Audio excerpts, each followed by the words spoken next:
My father was an amateur builder, built all our houses, and I would sit in the meetings as a kid and contribute. And I loved that feeling of being part of a team where I was, my opinion was taken seriously. I loved that. Contributing in that way as a kid to the making of our own homes made me want to do the same for other people. I was born in New York City on the Upper West Side.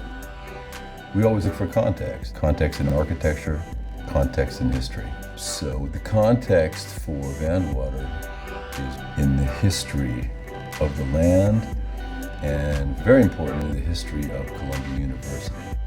It had a lot to do with the references of what the Upper West Side projects as an architectural experience.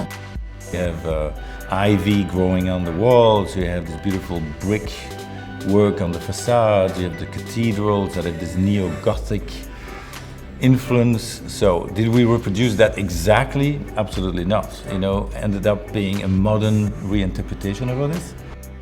But it definitely feels like it belongs to the place, no doubt about it. And I think everybody in the team was really passionate about this.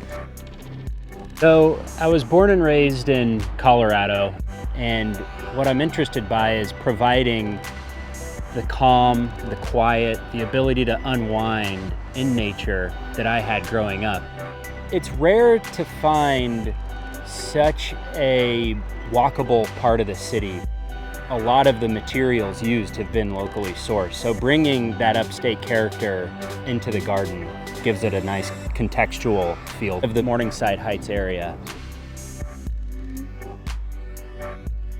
Architects talk about scale a lot, things that can both relate to the human scale at the detail level, and then a different scale that relates to the skyline.